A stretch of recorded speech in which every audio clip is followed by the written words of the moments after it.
Hey guys, today we are going to see the range function in TensorFlow. So let's say y is equal to tf dot range, and we'll have a range up to 10. What this will return is print y. This will return a vector from 0 to 9, not including 10.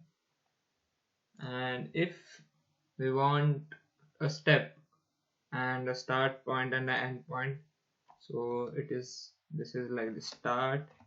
So let's say we have to start the range from 21, then limit till let's say 30, and we want to give a step of 2. So delta is equal to 2, and let's print y, and we'll have 21, 23, 25, 27, 29. And this is how we use the range function in TensorFlow. Thanks for watching. Do comment if you have any question. Like, comment, share and subscribe, and keep coding, stay curious.